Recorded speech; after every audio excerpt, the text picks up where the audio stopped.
এক্সডিজে আর এর অ্যাডাপ্টারের একটা প্রবলেম তোমাদেরকে দেখাচ্ছি। লাইভে আসবো, ভিডিও করব দেখে হয় না। এটা পাইনিয়ারের অরিজিনাল অ্যাডাপ্টার রয়েছে। এটা দেখা যায় কি যে ওটা সবসময় ভালো থাকে, এগুলো প্রবলেম হয় না চট করে। তো এটা পুরো পেস্টিং করা থাকে, তো এটা খুলে নিয়েছি।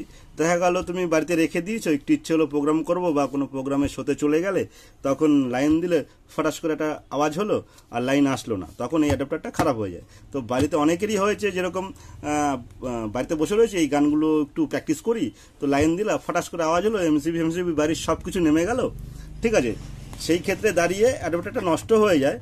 তো এখন অ্যাডাপ্টার নষ্ট হলে মানে ধুয়ো ফুয়ো কিচ্ছু বেরোবে না, যেহেতু পেস্টিং করা থাকে। দেখো এখান থেকে পুরো পেস্টিং করা রয়েছে। আর এটাকে খুললে পরে বোঝা যাবে যেটা দেখো আমি খুলে দেখাচ্ছি। এই দেখো পুরো ছেদরে গেছে পুরো। এটা হয়, আর এটা এখন আর রিপেয়ার করে হবে না, এটা তোমাকে নতুন নিতে হবে। নতুন নিতে গেলে সে অনেক দাম।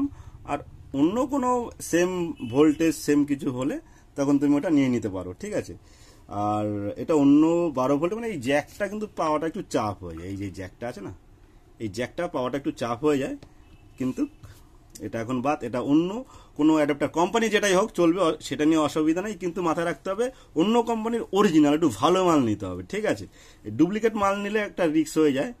আর সবাইকে আর কি বলবো, যে একটা এক্সট্রা ক্যারি করতে, সেটা করলে খুব ভালো হয় এক্সট্রা ক্যারি করলে।